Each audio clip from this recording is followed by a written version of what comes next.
this important symbolic vaccination of the Vice President of the United States and the Surgeon General of the United States, which is something we want to be symbolic to tell the rest of the country the time is now to step to the plate, and when your time comes, to get vaccinated. Because when we're speaking to you here today, I often say it is really bittersweet. The bitterness is the fact of what the Vice President mentioned. We still are in the middle of a very difficult situation with record numbers of cases, hospitalizations, and deaths. But the sweetness is the light at the end of the tunnel, which I can tell you, as we get into January, February, March, and April, that light is going to get brighter and brighter, and the bitterness is going to be replaced by the sweetness. And we all hope, and I think this is doable, that by the time we get to several months into this year, we will have enough people protected that we can start thinking seriously about the return to normality. And that's up to all of us to step forward and get vaccinated. Now, isn't it interesting that the people that are allegedly mask deniers like me, and as I've said, I'm not a mask denier. That is a slur. It's a slander. I've gone through this. I've had to defend myself against social media companies when I point out I've never said don't wear a mask. I've never said there's no usage for them. I've just pointed out the inconsistencies, the government overreach, and asked the questions about level of efficacy that nobody else seems willing. Not nobody. There are a few. Berenson, obviously. God bless the guy. He's very brave. He's a unique fellow. He's a little eccentric. He's very brave on this point. He has been. And that's all that I do. And they're vilifying. I mean, people actually reach out to me and they think that I'm responsible for like human death or something. Just because I say, can someone tell me how much does it reduce? If you were to, anyway, you all know this, but I just want to make it very clear. There are only a handful of us that really take this stuff, take the heat on this on a regular basis. And, I'm one of them in the public eye. I'm one of them. There's like maybe a dozen or two of us that are getting really hammered on this on a regular basis. So vaccines somehow, I'm not a vaccine denier. And some of you think that I'm probably too pro-vaccine in this instance. I do think that what we've seen on the data shows that for a lot of people who are at high risk, this is an absolute must. And it's absolutely worth the trade-off and the risks. And that's what medicine is all about, risks and trade-off and freedom. And that's what it's supposed to be, not do this or else. But the vaccine, as you've already seen, is not going to be an answer for us to get back to normal, because what about mutations? Will there be COVID mutations? Then we won't have a vaccine necessarily that works against that at all. So how can they let us go back to normal? I'm also going to say this, and I know that they've created this flu bro thing where it's not the flu and you're an idiot. Why aren't we going to have lockdowns and masks in place for flu season next year? What they will say, if they're being honest, is because 50,000 people a year dying from the flu, give or take, is acceptable. And masks are annoying and lockdowns destroy people's financial and economic lives. So we're not willing to do that. So 50,000 a year we can take. That is the only real answer. They don't have another answer. And I want to be very clear about that. So the people that are all, it's about every life, save every life, don't care what your freedom, save. They don't feel that way about they will not. Mark my words. We can go back to this show in 12 months and I'll be saying, why aren't we masking up for the flu, guys? We might be masking up for COVID, but it won't be for the flu. And they'll say, oh, because we can manage that. Well, what they mean by manage is that, 50, 60, 70,000 people in the United States will die from the flu. So that's manageable apparently every year, by the way. Right. So, all right. Just making my point there. On the vaccine, you're starting to see some really ugly stuff here coming from the left. And you need to be aware of it.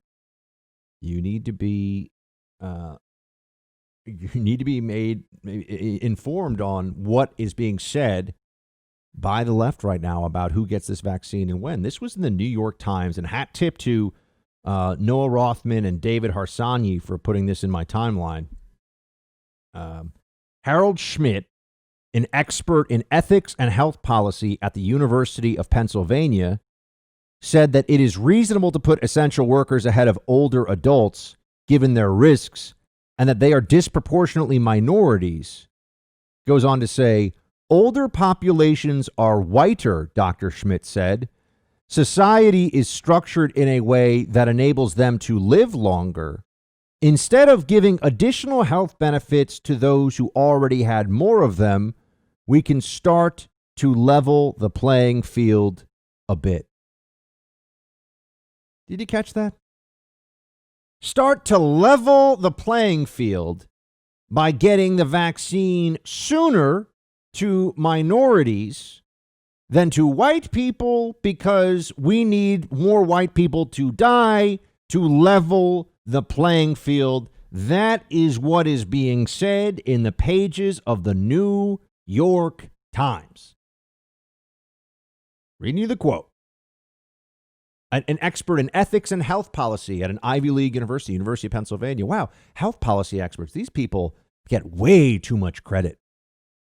We are far too quick to listen to them. This is social justice now mixed with a kind of eugenicist approach.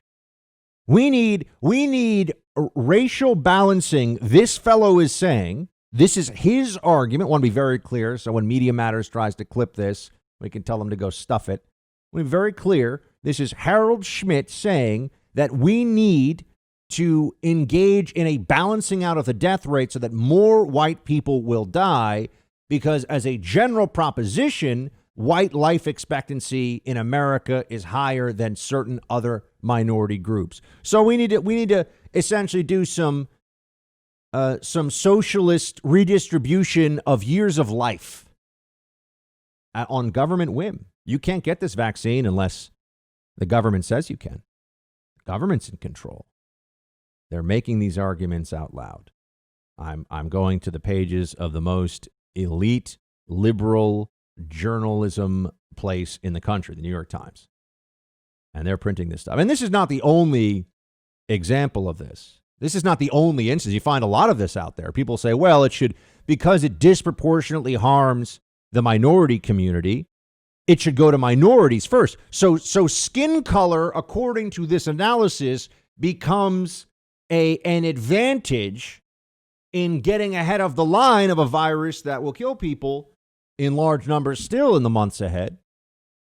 And let's understand here that there are a lot of other ways that you could slice this data and probably come up with a much better, I mean, what is the primary indicator of risk from COVID? Age. What is the next indicator of risk from COVID?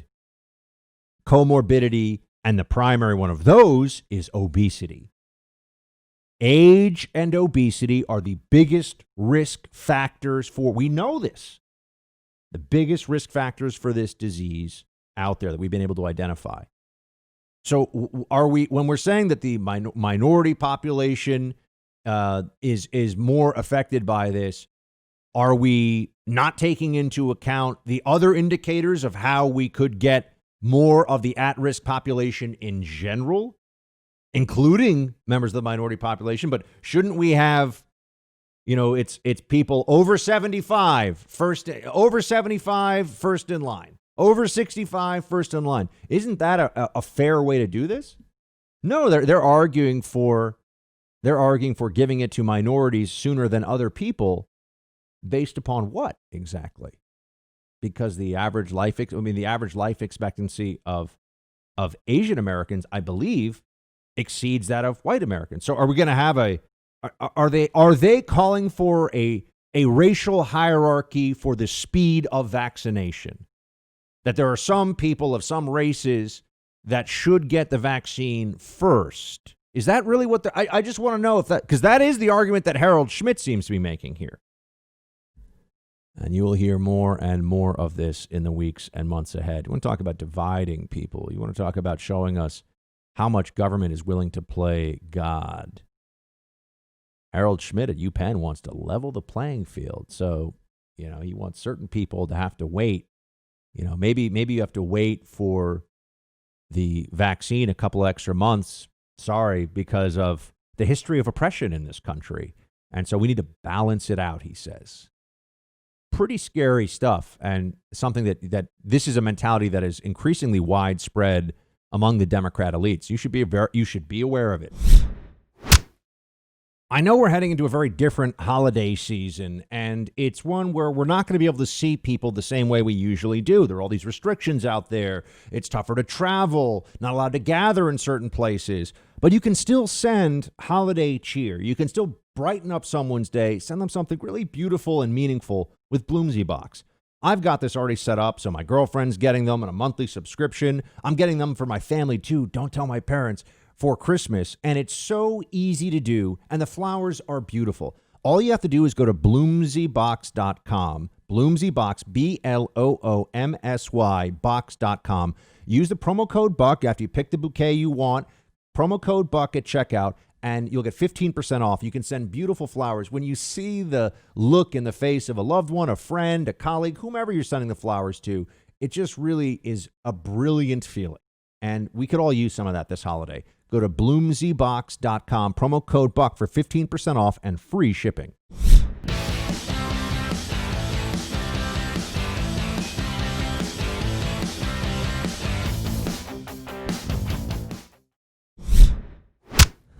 Case in point, I know you want to be as bipartisan and reach across the aisle, but as much as you don't want it to happen, you know that the people who want to make hay in Washington are going to try to use your adult son as a cudgel against you. How do you feel about that, and what do you have to say to those people? Well, look, we have great confidence in our son. I am not concerned about any accusations been made against him. It's used to get to me. I think it's kind of foul play, but look, it is what it is, and he's a grown man. He is the smartest man I know. I mean, in terms of pure intellectual capacity, and as long as he's good, we're good. And I think he also went on to say that Hunter Biden's the smartest person he knows. Look, a dad, a mom, you never have to say bad things about your kids. Now, that's just not a thing that anyone should be expected to do, and I get that. That's not what we're talking about here, though. Oh, no. I want to focus in on the servile, sycophantic approach that Stephen Colbert is taking about how your son is being used as a cudgel. I thought Stephen Colbert was a comedian. This wasn't very funny. I thought his public persona was that he's a comedian. Was he making jokes here? Or is he being a political pundit who hides behind the veil of comedy because he's really not that smart, knowledgeable, or capable in a debate? I'm just wondering. But here you have quite an interesting dichotomy, don't you? Hunter Biden, who is a massive screw up, and we all know it, and is a person of horrifically bad judgment. We all know that, too. This is a matter of fact. This is not a question. This is a guy who got kicked out of the military for drug use. He's had to go to rehab. He's had all kinds of problems. And yeah, he thought that selling access to his dad, to our primary enemy, was no big deal. That's just what happened here. That's what we see. That's the reality of what's going on. So why is it, though, that we're going to play the whole, oh, gosh, he's just Joe Biden's son, and why can't we just leave his son alone? They called Donald Trump Jr. a traitor and wanted him sent to prison. For what, you might ask? For sitting down to talk to somebody who said that she had information about Hillary Clinton he needed to hear. That made him a traitor? Donald Trump Jr., a traitor who should go to prison. They wanted him to go to prison. If they could, they would send Jared and Ivanka to prison. They would send little 12-year-old Barron to prison. These people are psychos. So I'm sorry if I'm not going to shed any tears and over oh my gosh, they're going after your adult son. Hunter Biden didn't have to get involved in all of this. Hunter Biden didn't have to sell access, millions of dollars of payments to him for his dad, right? To get access to his dad. Didn't have to do that. So there you have it. Yeah. That's what we're supposed to take from all this, that Hunter Biden is some huge victim after what they did to the president and his family. They wanted to send the president to prison. You guys all know that, right? They wanted Donald Trump to be in a cell because they didn't like what he said. These are the people that also, oh my gosh, I had a Speaking about Twitter stuff, I had a tweet go viral, and it's very straightforward. It's amazing how much it upsets some people, too. That the most dangerous opponents of free speech in America today are mainstream journalists and social media companies, and the irony should be lost on no one. It is true. Social media companies and mainstream journalists are the biggest danger to free speech in the country because they work together in concert to censor ideas, attack and destroy people, and deplatform people based upon ideas that they don't like. And they lie about it. They're lying about it all the time. They lie about what is a fact. They think opinion and fact are the same thing. That is not true. They are the biggest threat to free speech in the country. There's no question about it. And instead of recognizing that that's what's going on, do you know what the journos do? Attack me and say that I'm the problem. I'm the problem. Do I ever tell you that have you ever heard me say, oh, those libs, I don't like what they said about Russia collusion stuff, so you know what? We should have them kicked off the internet entirely. I've never advocated for that. They advocate for that against conservatives every day, all the time. They think it's fine. We're effective. We're all Alex Jones. We should all be kicked off all the social media platforms. That's what, if they had their way, that is what would happen. Except for the, quote, conservatives who don't actually advance any conservative arguments. My friends, you're going to see in the time ahead here, in the weeks, months, and years ahead, who's really worthwhile and who's not. I'm just going to tell you this right now. It's easy to hang on to Donald Trump's coattails in conservative media and just go along for the ride. Now it's going to get tough. Now we're going to see who the real opposition voices are, whose analysis, whose minds are worthwhile in this battle. And not just who's painting MAGA on their chest and going on TV and saying, I love Trump the most. Not that there's anything wrong with that. But it's not necessarily as important to try to win the debates against the other side for people who are supposed to be using their platform to advance the right ideas. They will continue. They've received nothing but benefit from their efforts to shut down speech they do not like. This is an enormous threat to freedom. We talk about freedom in this country. We talk about freedom in America and how we have to protect it.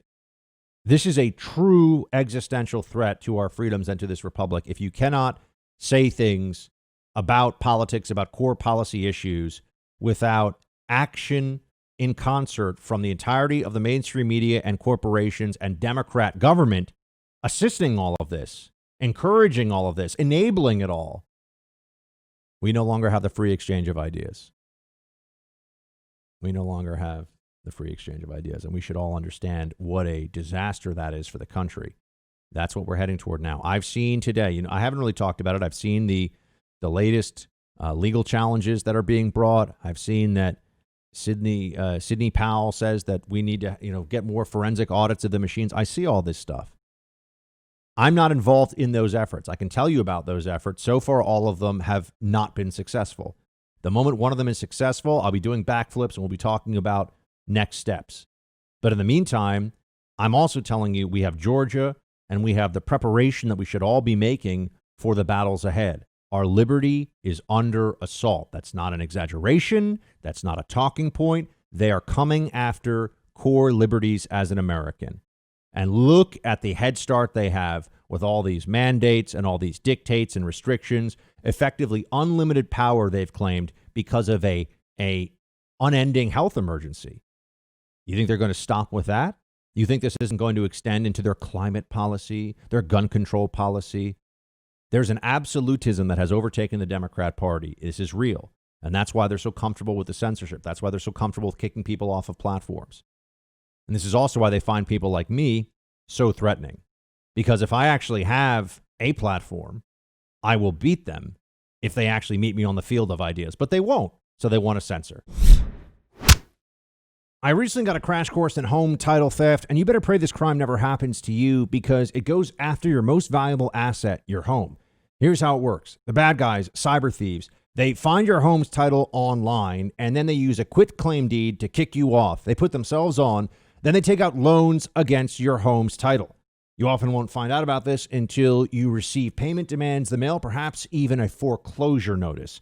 And the usual identity theft services do not protect you. You have to go with the experts I trust at Home Title Lock.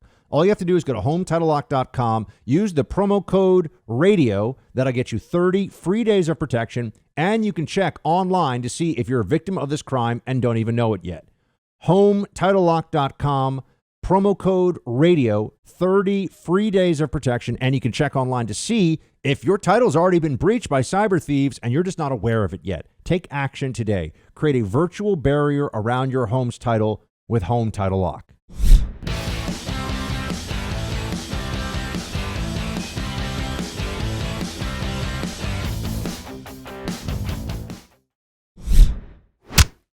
What is the state of freedom in America right now? Get a state of the freedom address, if you will, from our friend down in Texas, Mr. Jesse Kelly, host of the Jesse Kelly Show on KPRC Houston, as well as many other places across the country. And on the First TV, the Jesse Kelly Show is called I'm Right with Jesse Kelly. Jesse, great to have you. Thanks for having me on, man. Look, honestly, I'm sorry to go right into it, but the state of freedom is not good because people don't want it. I don't mean to be a cynic on a Friday. I really do not mean to be a cynic on a Friday, but I was thinking about this, something that popped up earlier today about Americans. When are Americans going to take back their freedom? There was a poll that came out showing the majority of American workers want their fellow workers to have the vaccine forced on them or lose their job. And I looked at the story and I wasn't surprised. I mean, people are outraged. 8-9 months ago, the government told everyone to go home, and everyone did it, Buck. Everyone did it. Everyone just packed up their stuff and left. The Americans don't value freedom because that's all we've ever known now. We just have to accept that. I'm at the point now when I'm wondering when people are going to realize, and when I say when people, because what ends up happening is, this audience, will people get mad when they hear me say this, understandably. I'm not talking to people. If you listen to this show, because I'm a mask truther and I don't listen to side, right? I mean, if you listen to this show, you've already been red-pilled and you understand the reality that we face. What Jesse and I are talking about is a plurality or a majority of the American people recognizing that, I mean, Jesse, we just had Governor Cuomo. They shut down outdoor dining in California after saying outdoor dining was safe and making everyone build all this stuff, right? Gavin Newsom did that. Governor Cuomo in New York City has half the COVID positivity of New York State, but New York City has restaurants totally shut down, and whereas other places do not in the state. And just to add insult to injury, they've now said, even if you are willing to sit outdoors and freeze your butt off to have dinner and keep some of these places going, you are not allowed to go inside and pee. You got to go on the street. Well, it's fine, Buck. I don't know what you're so worried about. Obviously, these restaurants can get by in New York City. It's not like the rent costs a lot of money there. I'm sure it's basically free to have one of those fancy storefronts in New York City. Look, the goal is power. The goal is creating as much misery as humanly possible. And we have enough people. Again, you can blame Cuomo all you want. You can blame that scumbag Gavin Newsom all you want. People should already be rebelling. The only people we see out there, even now, the only people we see out there rebelling against this stuff are small business owners who are personally losing it all. Why are they the only ones out there rebelling? This should be nationwide. People should say, nope, no more. I was promised 15 days. This was all a bunch of crap. And you know what else? Now that I'm just going to be a Debbie Downer on your Friday show, you know what else? Tell me one person, Buck. Honestly, I really want to know. Tell me one person who's been pushing coronavirus panic this whole time, who has gone on television and said, once everyone gets the vaccine, we'll end all the lockdowns and we'll end all the restrictions. One person. Tell me one. You can't, because it's not going to end. If people think this ends when half the people get the vaccine or 100 people get the vaccine, they've got another thing coming. None of this stuff is going to change. These people all get off on power and the celebrity and the attention of it. None of it's going to change until you change it. But until then, we're all stuck. And I've been asking, because the only thing I'm allowed to do, because I don't want to get banned on social media, because I want to be able to reach my audience and bring them an alternate point of view from the consensus idiocy that's always being just what I always want to tell people when I get called a mask truther, which of course today, because of what happened with the president retweeting me this morning, I'm like the mask truther. It's global now. Daily Mail, one of the biggest websites in the world, mask truther, the whole thing. I always want to say, yeah, you're right. You know what, guys, mask up between bites. That was official guidance. Go with that one. That's what smart people do. They mask up in between bites because that's really going to do anything worthwhile. But beyond that, why, because I want to build on your point here, because I agree, and I've been telling everybody that the vaccine will not be the end. And I've been saying that for 6 months, right? I know you have too, that it was never going to be, the vaccine actually makes us go away entirely. Why is it that Fauci, the people that advocate for more extreme restrictions, never admit that any of the restrictions that we've seen so far that clearly were unnecessary should stop? Why can't Fauci come out and say, hey, guys, look, I know I'm telling you to stay away from people over Christmas. I know I'm saying that, and that's really harsh. But outdoor dining is 100%. There's no data to support outdoor dining bans, and there's no data to support outdoor mask wearing, because there isn't, Jesse. If they would just concede that, then I'd come to the table on more of these other things, not feeling like we were in some kind of a lab rat experiment. There's no data right now, Buck, showing indoor dining affects anything. None. I mean, you've seen all these numbers we have out there right now. I think it's 76%. I know it's only over 70% of the cases come from family gatherings where people will have COVID and then they'll go mix it up with grandma and grandpa and 15 other people. Indoor dining, I think it was at 1% of the total. There's no scientific evidence right now to show that indoor dining is bad for people. But look, when we talk about Dr. Fauci, what does he have now that he never had before? 1 year ago, Buck, 1 year ago from this day, you do politics for a living. Hours a day, you talk politics, TV and radio. Did you know who Dr. Fauci was? Had you ever heard his name in your life before? No, of course you haven't. None of us ever had. Now Dr. Fauci's on every cable news program. He's throwing out the first pitch. He's on Vanity Fair with this little thing. Why would Dr. Fauci want coronavirus to end?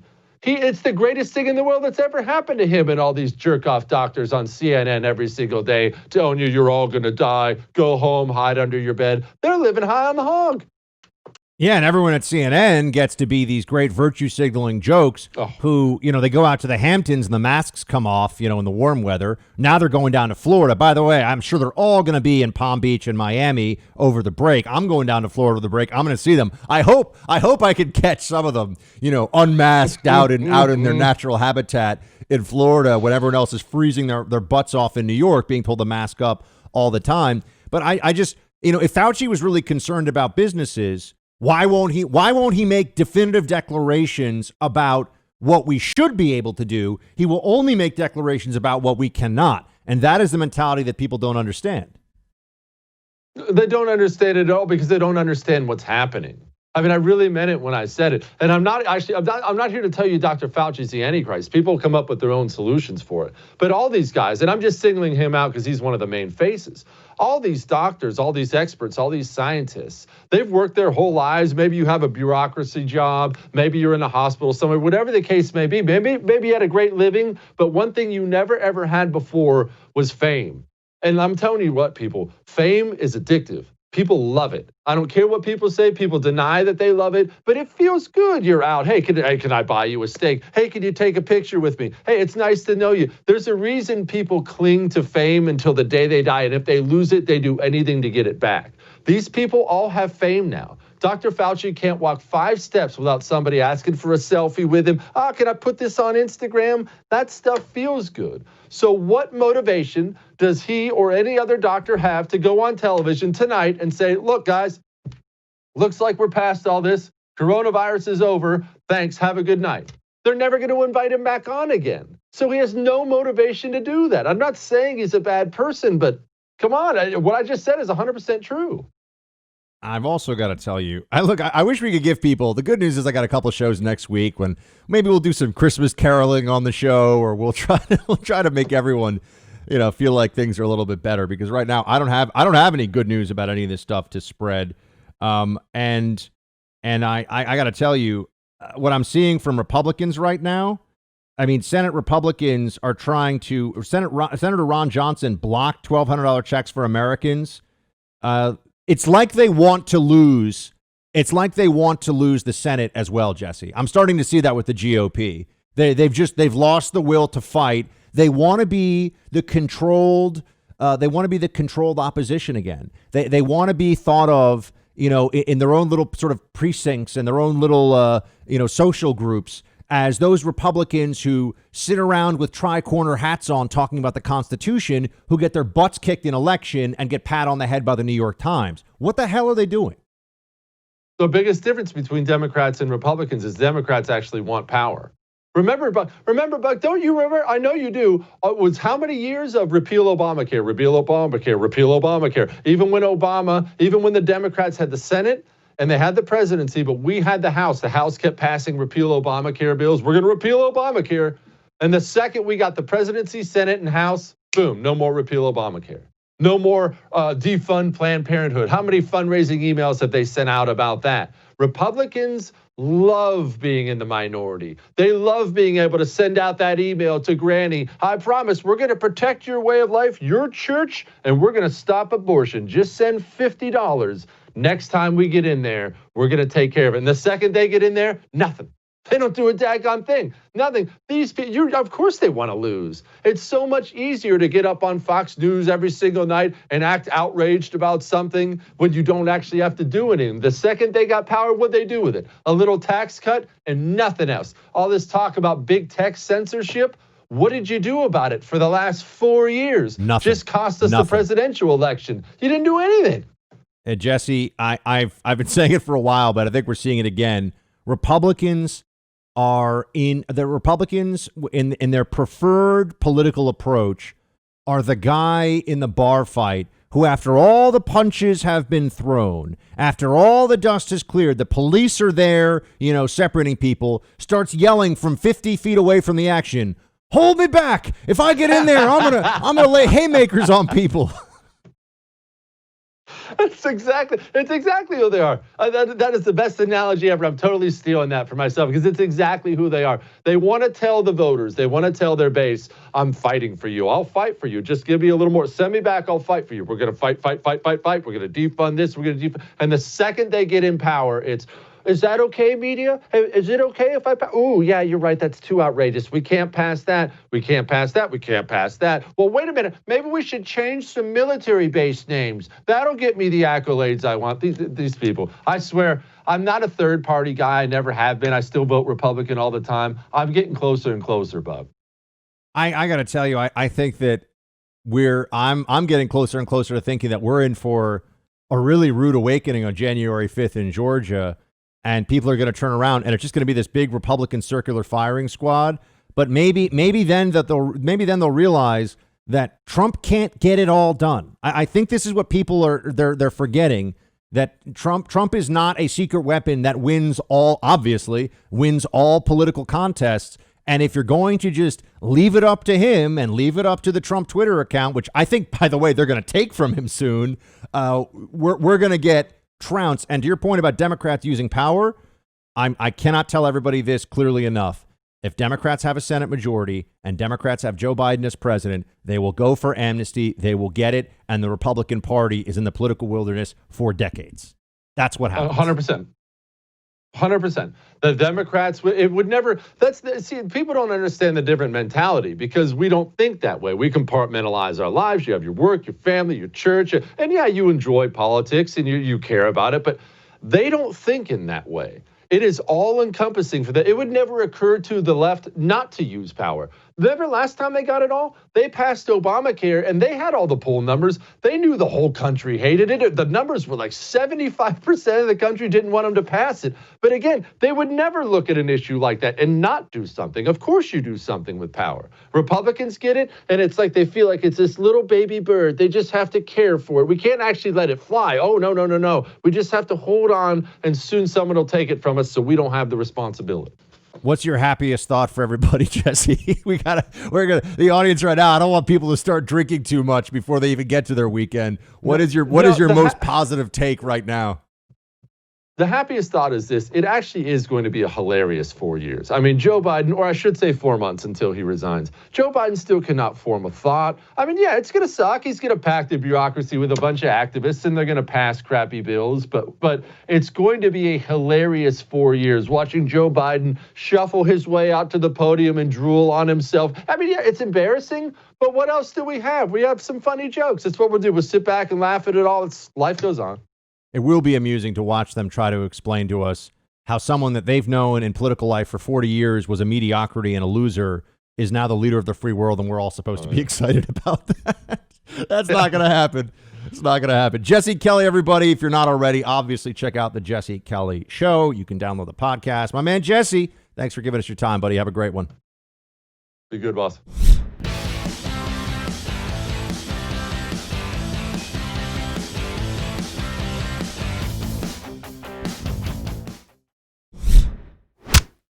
Now, you once said in your own memoir, the role I have always felt most at home in is Dr. Biden. Now, some people have recently taken upon themselves to question that title of yours. Do you have any reaction to those people? Yeah, that was such a surprise. It caught me by surprise as well. I did not see that one coming. No, nor did I. And, it was really the tone of it that I think that, he called me kiddo. And one of the things I'm most proud of is my doctorate. I mean, I worked so hard for it. And my, Joe came when I defended my thesis. And, I got to hand her a doctorate on the stage, University of Delaware. But look at all the people who came out in support of me. I am so grateful, and I was just overwhelmed by how gracious people were. Do you think it might be a little bit of a compliment that people are trying to think of something to criticize you about, and they're like, what do we got? I got it. Okay, I'll take it that way. Look, I think it's hilarious that they think that we care what they think about calling Jill Biden doctor or not. I mean, it's also her PhD is flimsy and unimpressive. That's just the truth. It's unimpressive. She has it. That's fine. I also could be an ordained minister online in California if I take like a 5-minute course. I don't expect everyone to walk around calling me deacon. I don't expect everyone to walk around calling me pastor. And now you'd say, well, Buck, but there are pastors that we shouldn't. Yeah, it's up to you to determine whether you think someone deserves that title. There are people that I will call doctor who have PhDs because I like them, and I'm honest about that. Do I think that everyone should call them doctor? No. Do I think that they should ever tell someone, call me doctor? No. Clearly, Jill Biden thinks people should be calling her doctor, which is weird, and shows both the Bidens, they're not very smart. There's an intellectual insecurity here that clearly is coming out with the whole call me this or else. And with Joe Biden, I mean, this guy lied about his academic record. He lied about his academic. He's done it multiple times, big time. Bottom third of his class, didn't have a scholarship. But, honestly, though, folks, it's just, I don't even really care. But what this is a reminder of is that you cannot mock the elites. That is one thing they cannot abide. Only they get to mock you.